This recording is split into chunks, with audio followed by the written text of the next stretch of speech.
नमस्कार दोस्तों, विकास study circle के यूट्यूब चैनल पर आप सभी का स्वागत है। दोस्तों, आज 31 जनवरी 2023 से संबंधित जो महत्वपूर्ण करंट अफेयर है उस पर हम लोग चर्चा करेंगे। आप लोग दोस्तों वीडियो के साथ अंत तक अवश्य बने रहें तथा वीडियो को ज़्यादा से ज़्यादा लाइक करें, शेयर करें और चैनल को अधिक से अधिक सब्सक्राइब करें। चलिए दोस्तों, देखते हैं आज का हमारा पहला प्रश्न है। दोस्तों, पहला प्रश्न है हॉकी विश्व कप से संबंधित। तो दोस्तों, आपको पता होगा हॉकी विश्व कप जो है 2023 में भारत में आयोजित हुआ और दोस्तों हाल ही में इसका समापन भी हुआ है। तो दोस्तों, इससे जो महत्वपूर्ण प्रश्न बनने वाले हैं उन पर हम लोग चर्चा करेंगे। तो दोस्तों देखिएगा, हॉकी विश्व कप 2023 इस बार दोस्तों कौन सा संस्करण था? तो 15वां दोस्तों इसका संस्करण था। आयोजन कहाँ हुआ? तो भारत में दोस्तों इसका आयोजन हुआ। भारत में भी दोस्तों भारत के उड़ीसा राज्य में हुआ। उड़ीसा राज्य के 2 शहरों में, भुवनेश्वर और राउरकेला, इन 2 शहरों में दोस्तों इसका आयोजन हुआ। फाइनल मैच किसके मध्य हुआ? तो दोस्तों फाइनल मैच हुआ जर्मनी वर्सेस बेल्जियम के मध्य। जर्मनी और बेल्जियम के मध्य फाइनल मैच हुआ। इसमें जर्मनी ने दोस्तों जीत हासिल की और दोस्तों उसने गोल्ड मेडल जीता, जबकि बेल्जियम दोस्तों उपविजेता रहा और सिल्वर पदक प्राप्त किया। इसमें दोस्तों जर्मनी और बेल्जियम दोस्तों इनमें मैच हुआ। पेनाल्टी शूटआउट में जर्मनी ने 5-4 से दोस्तों जीत हासिल की। ध्यान रखिएगा, पेनाल्टी शूटआउट में जर्मनी ने 5-4 से जीत हासिल की। फाइनल मैच की बात की जाए तो कहाँ हुआ? कलिंगा स्टेडियम में दोस्तों, जो कि उड़ीसा राज्य में है। तो इसी में दोस्तों इसका फाइनल मैच का आयोजन किया गया था। सन 2018 में दोस्तों जो पिछला हॉकी विश्व कप हुआ उसकी बात की जाए तो 2018 में भी दोस्तों आयोजन जो है वह भारत में ही हुआ था और भारत में दोस्तों भुवनेश्वर में हुआ था, भुवनेश्वर में। और दोस्तों इसमें 2018 में जो विजेता रहा था वह बेल्जियम रहा था। ध्यान रखिएगा, 2018 में विजेता कौन रहा? तो 2018 में विजेता रहा था बेल्जियम और इस बार विजेता कौन रहा? जर्मनी। और दोस्तों कांस्य पदक की बात की जाए इसमें गोल्ड तो जर्मनी ने जीता, सिल्वर जो है वह बेल्जियम ने जीता। कांस्य पदक की बात की जाए ब्रॉन्ज मेडल की तो उसने वह जीता दोस्तों नीदरलैंड ने। ध्यान रखिएगा, नीदरलैंड ने दोस्तों कांस्य पदक जीता है। दोस्तों जर्मनी जो है इसने तीसरी बार जो है जर्मनी ने यह खिताब जीता है। ध्यान रखिएगा, हॉकी विश्व कप जो हुआ यह जर्मनी ने जीता और जर्मनी ने इसके पहले दोस्तों 2 बार और जीत हासिल की थी। तो कुल मिलाकर दोस्तों जर्मनी ने यह तीसरी बार जीत हासिल की है। सर्वाधिक बार किसने जीता? दोस्तों सर्वाधिक 4 बार जो है पाकिस्तान ने हॉकी वर्ल्ड कप जीता है। भारत ने दोस्तों अब तक 1 बार हॉकी वर्ल्ड कप जीता और कब जीता? तो 1975 में। 1975 में मलेशिया में दोस्तों इसका आयोजन हुआ था, मलेशिया में। इसमें ही दोस्तों भारत ने जीत हासिल की। और दोस्तों अगर बात की जाए कि ऑस्ट्रेलिया, आपका हो गया ऑस्ट्रेलिया, नीदरलैंड, और अब दोस्तों जो आपका ये हो गया जर्मनी। ये 3 दोस्तों जो देश हैं जर्मनी, इन तीनों देशों ने दोस्तों हॉकी विश्व कप 3-3 बार जीता। ध्यान रखिएगा, ऑस्ट्रेलिया, जर्मनी और नीदरलैंड, इन तीनों देशों ने दोस्तों 3-3 बार जो है हॉकी वर्ल्ड कप जीता है। इस बार दोस्तों जो वर्ल्ड कप हुआ इसमें कुल 16 टीमों ने हिस्सा लिया है और कुल मैच कितने हुए? तो 44 दोस्तों कुल मैच हुए हैं और भारत जो है दोस्तों इस बार 9वें स्थान पर रहा। ध्यान रखिएगा, भारत इस बार दोस्तों 9वें स्थान पर रहा है। आगे देखिएगा, इसमें अन्य जो प्रश्न बनेंगे देखिएगा, अगर पूछा जाए जो हॉकी वर्ल्ड कप हुआ है इसमें सर्वश्रेष्ठ खिलाड़ी कौन है? तो निकलास वेलन जो हैं जर्मनी के खिलाड़ी हैं, या सर्वश्रेष्ठ खिलाड़ी का अवार्ड इन्हें दिया गया। फेयर प्ले अवार्ड जो है यह किसे दिया गया? तो टीम बेल्जियम को दोस्तों फेयर प्ले अवार्ड दिया गया। हीरो टॉप स्कोरर का अवार्ड किसे दिया गया? तो जेरेमी हेवर्ड ऑस्ट्रेलिया के हैं, इन्हें दोस्तों हीरो टॉप स्कोरर का अवार्ड दिया गया है। बात की जाए सर्वश्रेष्ठ गोलकीपर का अवार्ड किसे दिया गया? तो विंसेंट वनास जो हैं बेल्जियम के, इन्हें सर्वश्रेष्ठ गोलकीपर का अवार्ड दिया गया है। और दोस्तों जो जेरेमी हेवार्ड हैं इन्हें दोस्तों सर्वश्रेष्ठ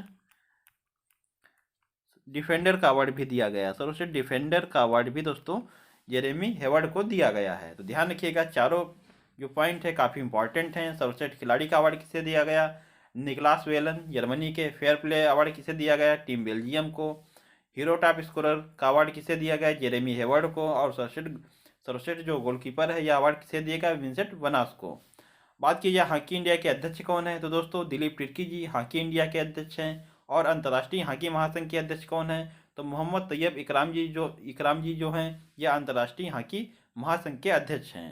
जो दोस्तों फेडरेशन ऑफ इंटरनेशनल जो हॉकी है इसका मुख्यालय कहाँ है, तो लुसाने स्विट्जरलैंड में दोस्तों इसका मुख्यालय है। आगे देखिएगा, विश्व का सबसे बड़ा हॉकी स्टेडियम कौन सा है, तो दोस्तों बिरसा मुंडा जो हॉकी स्टेडियम है राउरकेला में, यह विश्व का सबसे बड़ा हॉकी स्टेडियम है। और हाल ही में दोस्तों 2023 में ही यह बनकर 2022 में दोस्तों यह बनकर तैयार हुआ है। तो ध्यान रखिएगा, विश्व का सबसे बड़ा hockey stadium Birsa Munda hockey stadium है। कहाँ स्थित है, राउरकेला उड़ीसा में। आगे देखिएगा दोस्तों, मैंने आपको बताया था कि ऑस्ट्रेलिया, नीदरलैंड और जर्मनी ने 3 बार हॉकी वर्ल्ड कप जीता। और सर्वाधिक बार किसने जीता, तो दोस्तों जो पाकिस्तान है उसने सर्वाधिक 4 बार दोस्तों हॉकी वर्ल्ड कप जीता है। और भारत ने दोस्तों अब तक एक बार केवल जीता। भारत ने दोस्तों एक बार जीता है हॉकी वर्ल्ड कप, और कब जीता, तो 1975 में। आगे देखिएगा दोस्तों, अगला प्रश्न है, वाराणसी से डिब्रूगढ़ के मध्य डिब्रूगढ़ के मध्य क्रूज सेवा का संचालन किया गया, जिसका नाम है, आपको पता होगा हाल ही में दोस्तों वाराणसी से डिब्रूगढ़ के मध्य जो क्रूज सेवा संचालित की गई, इसका नाम है गंगा विलास। नाम ध्यान रखिएगा, इंपॉर्टेंट प्रश्न है दोस्तों, आगामी परीक्षाओं में आपको ये प्रश्न जरूर देखने को मिलेगा। इसके द्वारा कुल दूरी कितनी तय की जाएगी, तो 3200 किलोमीटर। आगे देखिएगा, अगला प्रश्न है, किस देश ने महिला क्रिकेटरों को सम्मानित करने के लिए डेबी हाकले मेडल लॉन्च करने की घोषणा की है। दोस्तों डेबी हाकले जो मेडल है, डेबी हाकले मेडल, यह किसने लॉन्च किया है, तो न्यूजीलैंड ने। ध्यान रखिएगा, अभी आपको पता होगा दोस्तों न्यूजीलैंड एक ऐसा देश है जिसने पुरुष दोस्तों जो क्रिकेटर हैं, पुरुष क्रिकेटर और महिला क्रिकेटर इनकी दोस्तों जो मैच फीस है वह समान कर दी। तो ध्यान रखिएगा, पुरुष क्रिकेटरों और महिला क्रिकेटरों की फीस जो है समान करने वाला देश कौन सा है, तो न्यूजीलैंड है। और महिला क्रिकेटरों के को सम्मानित करने के लिए डेबी हाकले मेडल लॉन्च किसने किया, न्यूजीलैंड ने दोस्तों लॉन्च किया है। अभी दोस्तों जो पुरुष क्रिकेटर थे उनको सम्मानित करने के लिए रिचर्ड हेडली मेडल लॉन्च किया था। तो दोस्तों ध्यान रखिएगा इसमें कि डेबी जो हाकले मेडल है वह दोस्तों महिला क्रिकेटरों को सम्मानित करने के लिए लॉन्च किया गया न्यूजीलैंड के द्वारा, और पुरुष क्रिकेटरों को सम्मानित करने के लिए रिचर्ड हेडली मेडल जो है लॉन्च किया गया था। ध्यान रखिएगा, न्यूजीलैंड के नए प्रधानमंत्री तो क्रिस हिपकिंस जो है न्यूजीलैंड के नए प्रधानमंत्री हैं। पूर्व प्रधानमंत्री तो दोस्तों जेसिका आर्डर्न जो हैं यह पूर्व प्रधानमंत्री थी, इन्होंने दोस्तों इस्तीफा दे दिया। उसके बाद ही क्रिस हिपकिंस जो हैं यह न्यूजीलैंड के नए प्रधानमंत्री नियुक्त हुए हैं। ध्यान रखिएगा दोस्तों, आगे बढ़ते हैं। अगला प्रश्न देखिएगा, राष्ट्रीय जलमार्ग 2 किन 2 स्थानों के मध्य स्थित है, तो राष्ट्रीय जलमार्ग 2 जो है यह सादिया से धुबरी के मध्य स्थित है।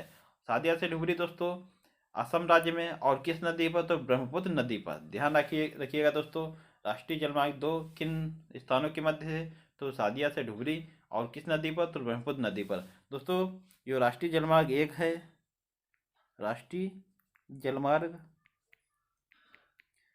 1 की बात की जाए तो यह दोस्तों किस नदी पर है, गंगा नदी पर है।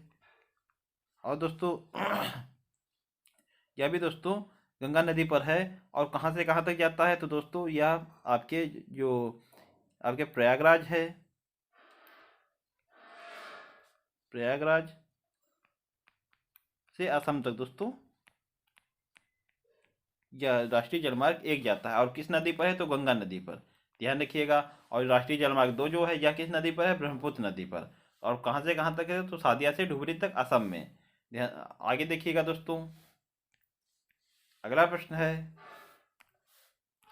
हाल ही में ल्यूमिनस पावर टेक्नोलॉजी ने पहली ग्रीन सोलर पैनल फैक्ट्री कहाँ स्थापित करने की घोषणा की है, तो दोस्तों ल्यूमिनस पावर टेक्नोलॉजी ने पहली दोस्तों ग्रीन सोलर पैनल फैक्ट्री, पहली दोस्तों है इसलिए जरूर ध्यान रखें कि पहली ग्रीन सोलर पैनल फैक्ट्री कहाँ स्थापित करने की घोषणा की, रुद्रपुर उत्तराखंड में। ध्यान रखिएगा, इंपॉर्टेंट प्रश्न आ सकता है क्योंकि दोस्तों पहली ग्रीन सोलर पैनल फैक्ट्री है, इसीलिए ध्यान रखिएगा कि कहाँ स्थापित हुई, तो रुद्रपुर उत्तराखंड में। अगला प्रश्न है, राफेल विमान का निर्माण किस कंपनी ने किया? तो आपको पता होगा, जो डसाल्ट कंपनी है फ्रांस की, इसके द्वारा ही राफेल विमान जो है निर्मित किया गया।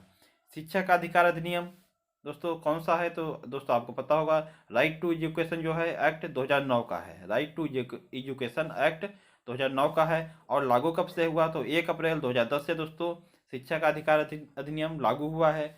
और जो शिक्षा का अधिकार दोस्तों है, यह एक फंडामेंटल राइट है। तो 86वें संविधान संशोधन 2002 के द्वारा दोस्तों शिक्षा का अधिकार जो है मौलिक अधिकार है। और अनुच्छेद कौन सा है? तो अनुच्छेद 21, ध्यान रखिएगा दोस्तों, अनुच्छेद 21A है। अनुच्छेद 21A के तहत दोस्तों यह एक फंडामेंटल राइट भी है। आगे देखिएगा, सूचना का अधिकार अधिनियम दोस्तों, राइट टू इंफॉर्मेशन, यह कब का एक्ट है? तो दोस्तों एक्ट है 2005 का, और लागू हुआ है 12 अक्टूबर 2005 से। ध्यान रखिएगा कि सूचना का अधिकार अधिनियम राइट टू इंफॉर्मेशन एक्ट कब का है? 2005 का है। और शिक्षा का अधिकार अधिनियम राइट टू एजुकेशन एक्ट 2009 का है। राइट टू जो एजुकेशन है, यह कब लागू हुआ? 1 अप्रैल 2010 को। और राइट टू इंफॉर्मेशन जो एक्ट है, यह 12 अक्टूबर 2005 को लागू हुआ है। अगला प्रश्न है, आरबीआई द्वारा पहली बार कौन सा बांड जारी किया गया जिसका उद्देश्य हरित परियोजनाओं के लिए वित्तीय सहायता प्राप्त करना है? तो दोस्तों आरबीआई के द्वारा पहली बार सॉवरेन ग्रीन बॉन्ड जो है जारी किया गया, और इसका उद्देश्य क्या है? जो हरित परियोजनाओं के लिए वित्तीय सहायता प्राप्त करना।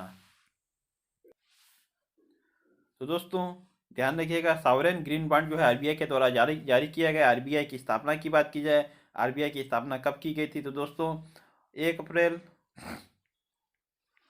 1935 को दोस्तों आरबीआई की स्थापना की गई थी। और राष्ट्रीयकरण कब किया गया? तो 1 जनवरी 1949 को दोस्तों इसका राष्ट्रीयकरण किया गया था। स्थापना किस समिति की सिफारिश पर हुई? तो दोस्तों यंग हिल्टन समिति जो है, यंग हिल्टन समिति, इस समिति की सिफारिश पर दोस्तों इसकी स्थापना की गई थी।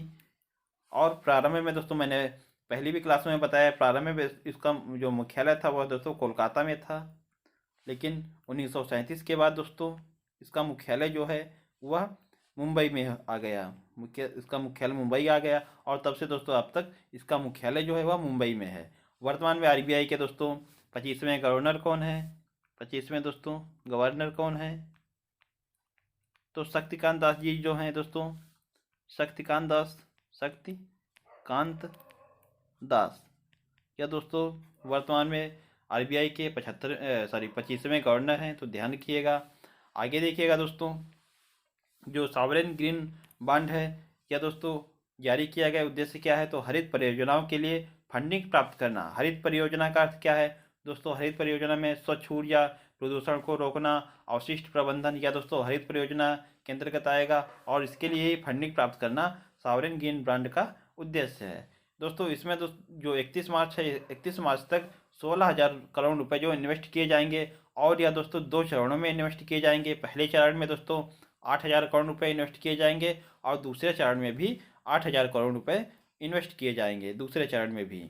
तो पहले चरण में दोस्तों जो 8,000 करोड़ इन्वेस्ट होंगे, इसमें 4,000 करोड़ रुपए जो हैं या 5 वर्ष के लिए इन्वेस्ट किए जाएंगे। और 4,000 जो दोस्तों दूसरे 4,000 करोड़ रुपए हैं वह 10 वर्ष के लिए इन्वेस्ट किए जाएंगे। तो ध्यान रखिएगा दोस्तों आप लोग कि जो सॉवरेन ग्रीन बॉन्ड है यह किसके द्वारा जारी किया गया? आरबीआई के द्वारा। और उद्देश्य क्या है? तो हरित परियोजना के लिए वित्तीय सहायता प्राप्त करना। आगे देखिएगा, अगला प्रश्न है दोस्तों, अगला प्रश्न है, वन्यजीव संरक्षण बॉन्ड किसके द्वारा जारी किया गया? तो वन्यजीव संरक्षण बॉन्ड जो है दोस्तों वह विश्व बैंक के द्वारा दोस्तों लॉन्च किया गया, जारी किया गया। और किसके लिए जारी किया गया? तो काले गैंडों के संरक्षण के लिए दोस्तों जारी किया गया वन्यजीव संरक्षण बॉन्ड। विश्व बैंक दोस्तों मुख्यालय कहाँ है? वाशिंगटन डीसी में, वाशिंगटन डीसी में। आगे देखिएगा, पर्यावरण संरक्षण अधिनियम कब का है? तो 1986 का है दोस्तों पर्यावरण संरक्षण अधिनियम। वन्यजीव संरक्षण अधिनियम कब का है? तो 1972 का है वन्यजीव संरक्षण अधिनियम। टाइगर प्रोजेक्ट दोस्तों कब लॉन्च किया गया? टाइगर प्रोजेक्ट, तो दोस्तों टाइगर प्रोजेक्ट लॉन्च किया गया 1973 को। आगे देखिएगा, आगे देखिएगा दोस्तों, अगला प्रश्न है, भारतीय पुरातत्व सर्वेक्षण द्वारा किस योजना को प्रतिस्थापित करके स्मारक मित्र योजना को लॉन्च करने की घोषणा की गई है? तो दोस्तों जो भारतीय पुरातत्व सर्वेक्षण है आर्कियोलॉजियो डिपार्टमेंट ऑफ इंडिया दोस्तों इसके द्वारा किस योजना को प्रतिस्थापित करके स्मारक मित्र योजना को लॉन्च करने की घोषणा की गई? तो धरोहर गोद लें जो योजना थी दोस्तों, इसको ही जो है प्रतिस्थापित किया गया है। धरोहर गोद लें इंग्लिश में दोस्तों क्या होगा? Adopt a heritage. यह दोस्तों योजना लॉन्च कब की गई थी, प्रारंभ कब से की गई? तो 27 सितंबर 2017 से दोस्तों धरोहर गोद लें या एडॉप्ट ए हेरिटेज जो योजना है लॉन्च की गई थी। लेकिन अभी दोस्तों भारतीय पुरातत्व सर्वेक्षण द्वारा जो धरोहर गोद लें योजना है इसको प्रतिस्थापित करके स्मारक मित्र योजना जो है यह लॉन्च की गई। इस दोस्तों जो इसका उद्देश्य क्या है? जो स्मारक मित्र योजना है इसका उद्देश्य है कि शुरुआत में दोस्तों इस योजना में 1000 स्मारकों का रखरखाव किया जाएगा स्मारक मित्र योजना में। तो ध्यान रखिएगा दोस्तों, किस योजना को इसने प्रतिस्थापित किया? तो धरोहर गोद लें या एडॉप्ट हेरिटेज। आगे देखिएगा यूनेस्को में भारत की विश्व धरोहर कितनी है? तो दोस्तों जो 40 हैं विश्व धरोहर यह भारत की हैं और यूनेस्को में शामिल हैं। इसमें सांस्कृतिक जो हैं वह कितनी है? 32 दोस्तों हैं। और प्राकृतिक कितनी है? 7। मिश्रित एक है दोस्तों, वो भी कौन है? तो कंचनजंगा। ध्यान रखिएगा दोस्तों आप लोग, यूनेस्को में भारत की विश्व धरोहर कितनी है? शामिल हैं 40, और सांस्कृतिक हैं इसमें 32, प्राकृतिक हैं 7 और मिश्रित हैं दोस्तों 1। दोस्तों नवीनतम कौन सी है? तो रामप्पा मंदिर जो तेलंगाना में है यह नवीनतम है, और धौलावीरा गुजरात, यह दोस्तों दोनों जो हैं नवीनतम जो है विश्व धरोहर यूनेस्को में शामिल की गई हैं।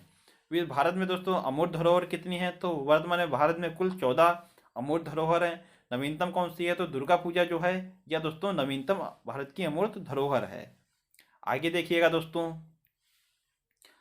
बात की जाए कि भारतीय पुरातत्व सर्वेक्षण आर्कियोलॉजिको दोस्तों डिपार्टमेंट ऑफ इंडिया या आर्कोलॉजिकल जो सर्वे ऑफ इंडिया है इसका दोस्तों संस्थापक इसके कौन थे? तो अलेक्जेंडर जो कनिंघम है या इसके संस्थापक थे। स्थापना कब की गई? तो दोस्तों 1861 में इसकी स्थापना की गई थी भारतीय पुरातत्व सर्वेक्षण की।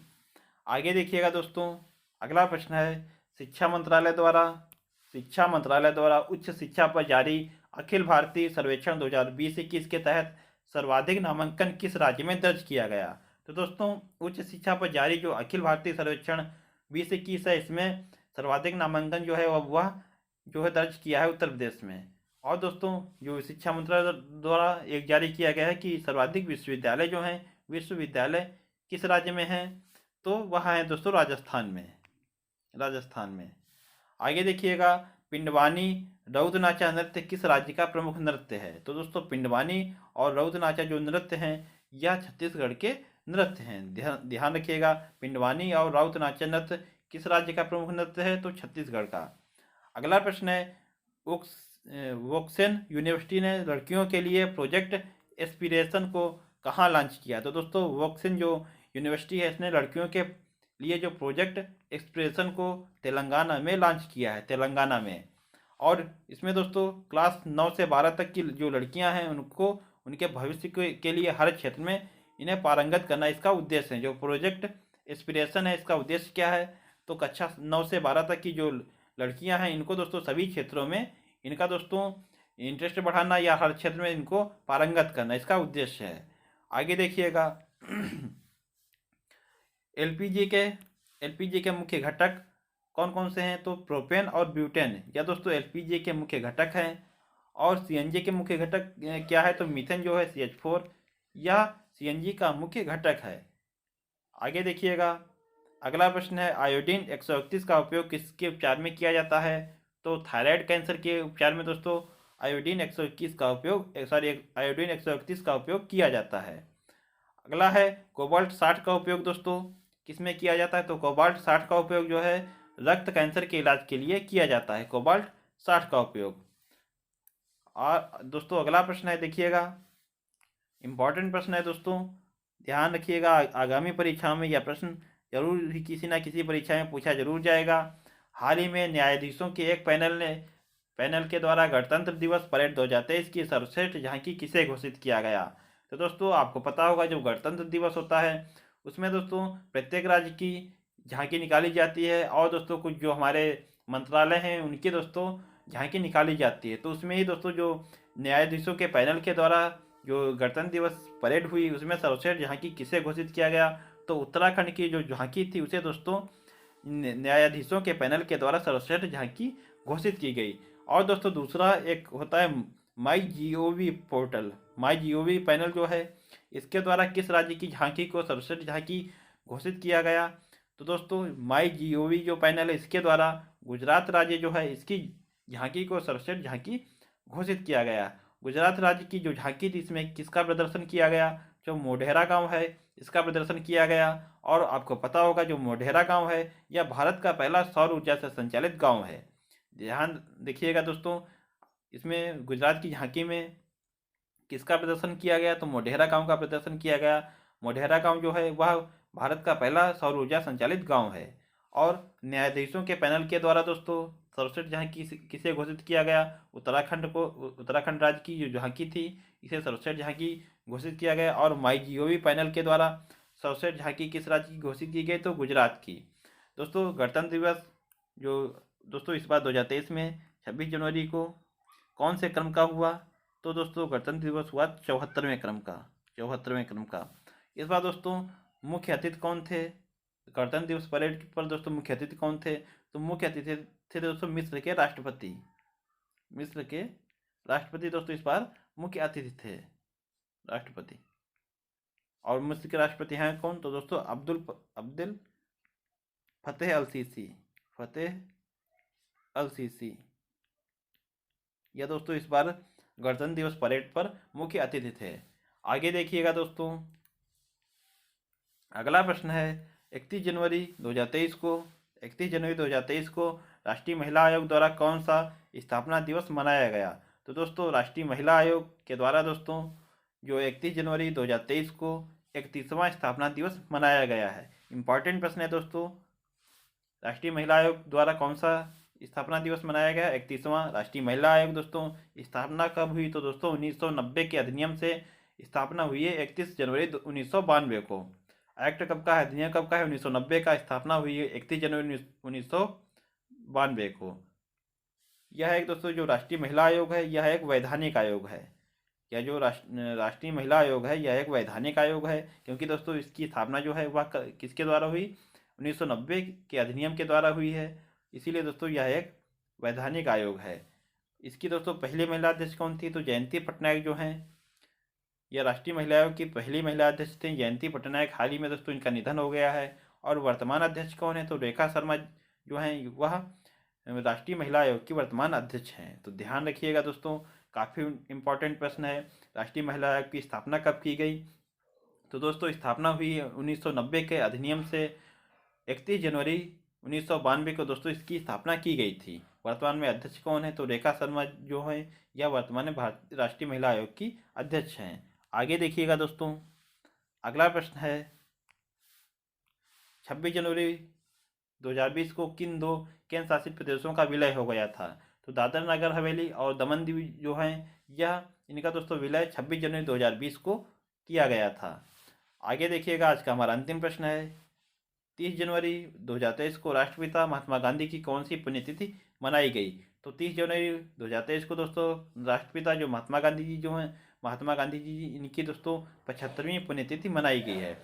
महात्मा गांधी जी जन्म कब हुआ? 2 अक्टूबर 1869 को पोरबंदर गुजरात में। और मृत्यु हुई 30 जनवरी 1948 को। दोस्तों 30 जनवरी 1948 को इनकी मृत्यु हुई, इसलिए 30 जनवरी को दोस्तों हम लोग शहीद दिवस मनाते हैं। 30 जनवरी को दोस्तों हम लोग शहीद दिवस मनाते हैं। और यूएनओ दोस्तों जो संयुक्त राष्ट्र संघ है इसके द्वारा 2 अक्टूबर को अंतर्राष्ट्रीय अहिंसा दिवस के रूप में मनाने की घोषणा की गई। और कब की गई? तो 2007 से। ध्यान दोस्तों लिखिए इस बात का कि 2 अक्टूबर को अंतर्राष्ट्रीय अहिंसा दिवस मनाया जाता है यूएनओ के द्वारा। और कब से प्रारंभ हुआ? तो 2007 से। तो दोस्तों ध्यान रखिए, ये भी काफ़ी इम्पोर्टेंट प्रश्न है। तो ये तो दोस्तों आज के हमारे करंट अफेयर की दृष्टि से महत्वपूर्ण प्रश्न। आशा करता हूँ आप लोगों को वीडियो पसंद आया होगा। प्रश्न जो आज के हैं काफ़ी इम्पोर्टेंट हमारे हैं। तो आप लोग दोस्तों जो हमारा क्लास है आज का इसको बहुत अच्छे तरीके से देखें, प्रश्नों को नोट अवश्य कर लें दोस्तों। अगर क्लास आपको पसंद आई हो तो दोस्तों क्लास को लाइक करें, शेयर करें और क्लास को दोस्तों शेयर करें और जो दोस्तों हमारा चैनल है यूट्यूब, इसको दोस्तों सब्सक्राइब जरूर कर लें। मिलते हैं दोस्तों अपने अगले वीडियो में, तब तक के लिए आप लोगों को बहुत बहुत धन्यवाद। जय हिंद दोस्तों।